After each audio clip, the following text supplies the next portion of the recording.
Oi, gente. Bom dia, boa tarde ou boa noite. Eu não sei a que horas vocês vão me assistir. A nossa conversa de hoje é uma noção muito básica, assim, uma introdução muito breve à noção de roteiro, tá?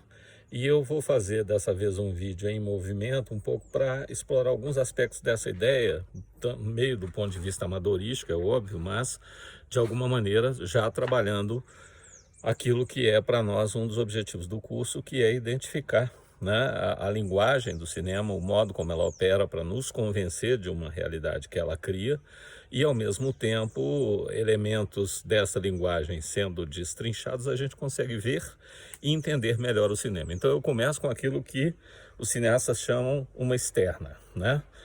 Num roteiro apareceria externa, luz do dia, luz natural, né? É uma coisa que inclusive os artistas daquele grupo chamado Dogma 95 tentaram recriar, né? Um grupo escandinavo tentou trabalhar muito essa ideia de que a luz natural e as condições as mais originais possíveis eram a alma do cinema. Então, assim, o interlocutor ofegando, caminhando, com a câmera trêmula, né? Em suma, aquela formulação do Glauber Rocha, uma ideia na cabeça e uma câmera na mão. Para que isso aconteça, é preciso que seja um equipamento leve, né? Um equipamento portável, né? Diferente das grandes gruas e dos grandes equipamentos que Hollywood foi trabalhando e desenvolvendo depois, né? Aqui vocês percebem que eu já entro numa cena de interior, né? E essa cena foi estudada para a gente trabalhar uma mini simulação de roteiro, né?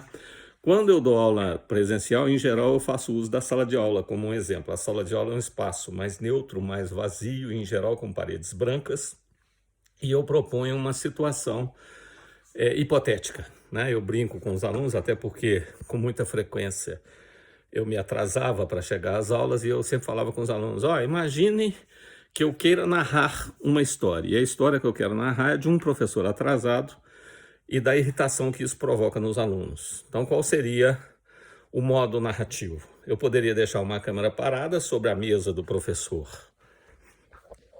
vazia, né? E o olhar irritado dos alunos ao longo de 20 minutos, que seria o atraso que eu pretendo retratar, né? A sessão de convite seria uma cena absolutamente entediante, né? E tem alguns cineastas que gostam de fazê-las assim, uma cena de pouco controle, né? Que na verdade é uma narração pura e simples, sem mexer na estrutura do tempo, como nos ensinou Eisenstein e outros grandes diretores. No caso, se eu quiser um objetivo mais cinematográfico, mais preciso e ao mesmo tempo menos custoso, até do ponto de vista do consumo de filme, o que eu posso fazer? Eu inicio essa cena mostrando um relógio, marcando uma determinada hora. Ato contínuo, eu circulo a sala toda,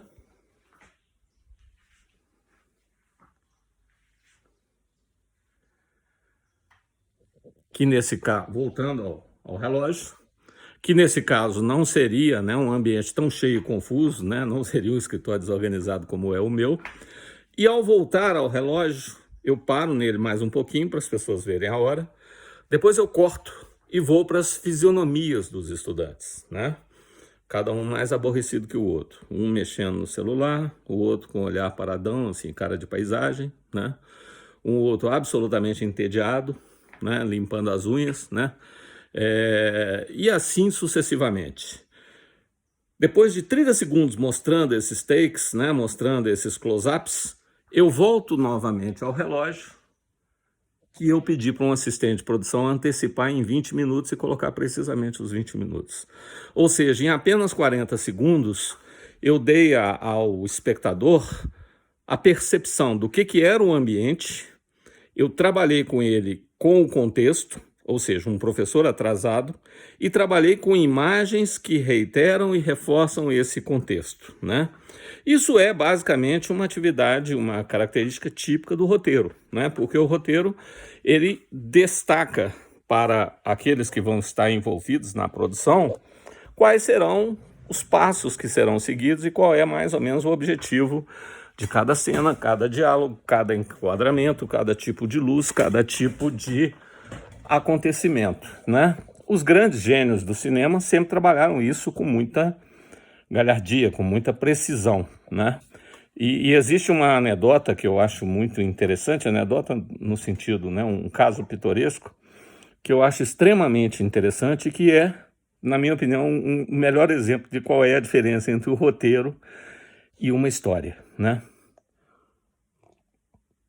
Você sabe que o Rio de Janeiro, até pelo menos a mudança da capital, e mesmo depois dela, né, o Rio de Janeiro sempre foi uma espécie de capital cultural do país, né? São Paulo era mais vanguarda, São Paulo era muitas vezes mais experimental, mas o Rio era a grande vitrine, era onde se reuniam e para onde se dirigiam os melhores talentos da cultura nacional, né? Quando a gente para pensar, dá a impressão de que todo mundo estava no Rio desde sempre, né? Mas, na verdade, não. O Rio era um grande polo atrator, especialmente com o surgimento do rádio e da televisão, né? Eu cito alguns exemplos famosos, né? O paraibano João Soares, que todos vocês conhecem como Jô Soares, né? O alagoano Cacá Diegues, né? Não é o Cacá, desculpa, daqui um pouquinho. Não, acho que é o Cacá Diegues mesmo. E vários outros, né, que começavam as suas trajetórias nos seus respectivos estados, o baiano Glauber Rocha, sem sombra de dúvida, né, e sucessivamente. E muitos, na literatura então nem se fala, né, todos os grandes autores da literatura mineira só foram se realizar plenamente no Rio de Janeiro, onde estava o mercado editorial, onde estava o melhor mercado livreiro, onde aconteciam as coisas, né? E, uma certa feita, o Nelson Pereira dos Santos ficou empolgado ao ter lido o livro do Graciliano Ramos, Vidas Secas, e resolveu roteirizar o livro. E falou, pô, nada melhor do que mostrar para o autor do livro para ver o que ele acha do roteiro que eu fiz, porque eu quero filmar Vidas Secas. E aí foi mostrar para o Graciliano, que era conhecido pela sua economicidade de fala, né? Uma pessoa extremamente... Alguns diziam que ele era até sisudo, mas eu acho que ele era mais uma pessoa mais introspectiva do que isso. Mas depois de mostrar o roteiro, e o Graciliano ficou com ele algum tempo para ler, e foi dar o retorno para o Nelson, né? E aí ele chegou para o Nelson e falou, olha, Nelson, eu não entendo muito de cinema, mas eu tenho absoluta convicção de que você vai fazer um excelente filme. De tudo que eu li, eu percebi aqui um talento de direção fora do comum e acho que vai ser um filme fantástico sobre a dor do sertanejo nordestino. Vai ser um livro fantástico sobre tudo aquilo que eu tentei retratar no meu livro. Eu só queria te fazer uma pergunta. E aí o Nelson, muito curioso, o quê?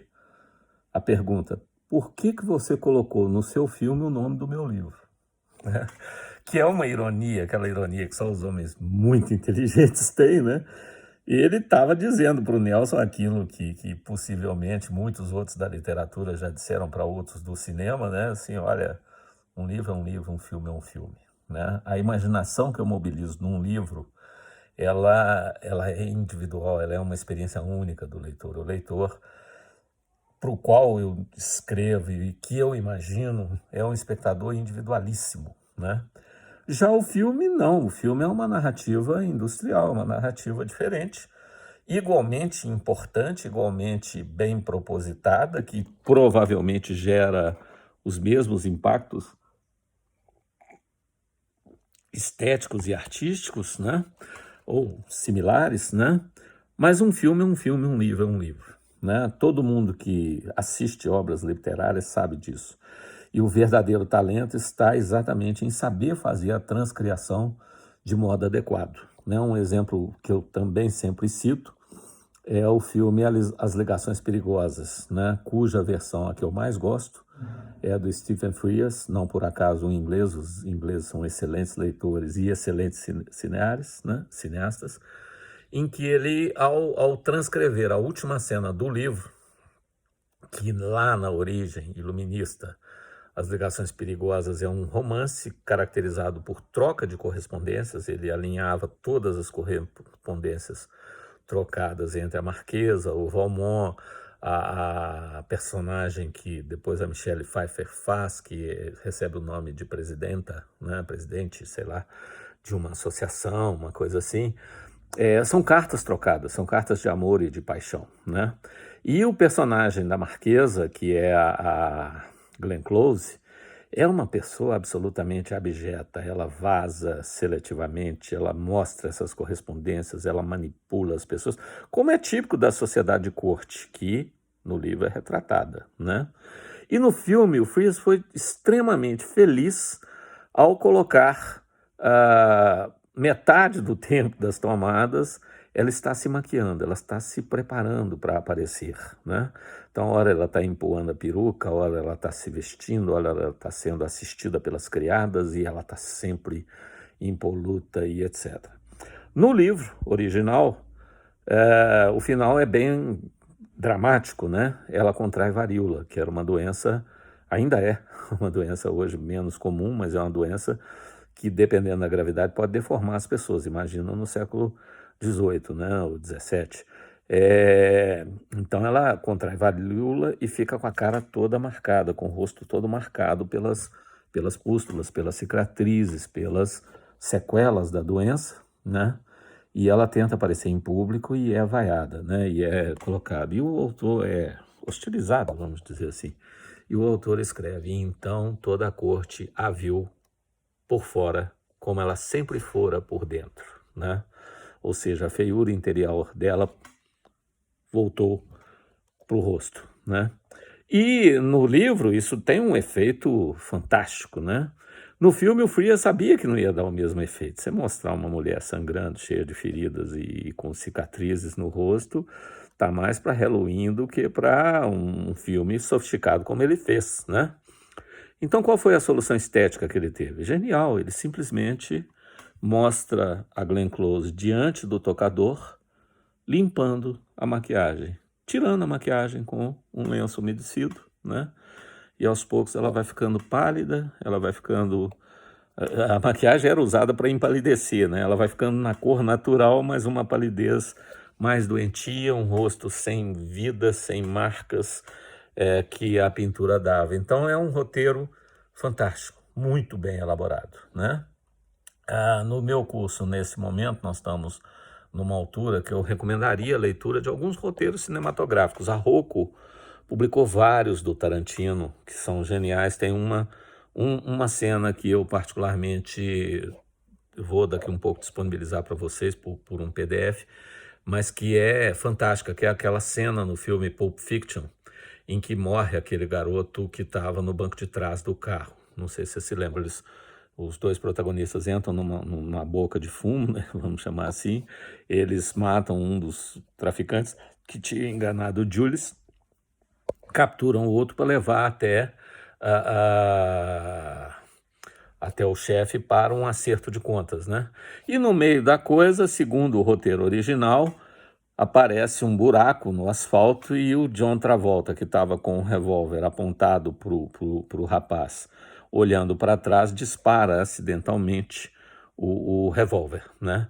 E aí explode a cabeça. No roteiro, é uma coisa bem Tarantino, Mundo Cão, Tarantino 1.0, né?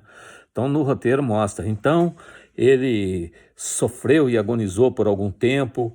O barulho se ouve em off, aquele barulho de misturado, uma água meio grossa, borbulhando, como se fosse uma pessoa se afogando. Depois a câmera mostra a cabeça meio pendente, pedaços de cérebro no vidro em todos os lugares. E com isso a cena corta para aquela cena seguinte, que é de um humor fantástico, né, em que eles contratam um consultor para fazer, o cleaner, né, para fazer a limpeza da cena. Provavelmente, quando filmou isso, o Tarantino falou, não, isso ficou demais, ficou meio esquisito, esse negócio de barulho de sangue, meio como afogamento, não ficou legal e tal. Aí eles simplesmente cortaram nesse ponto, aí aparece o tiro, né, de repente o carro todo manchado de sangue e um pedacinho de cérebro no cabelo do Samuel Jackson, né? O resto da cena ele fica com aquele pedacinho de cérebro pendente assim, né? Que dá a noção da violência que talvez o Tarantino queria dar anterior, mas sem requintes maiores, né, de crueldade, porque o que ele queria extrair daquela cena não era exatamente a violência extrema, era uma coisa um pouco maior, né? Então, ambos são roteiros importantes, né? E exemplos interessantes de como, às vezes, na filmagem, o roteiro também precisa ser adaptado, né? Então, mostra a força do roteiro no cinema.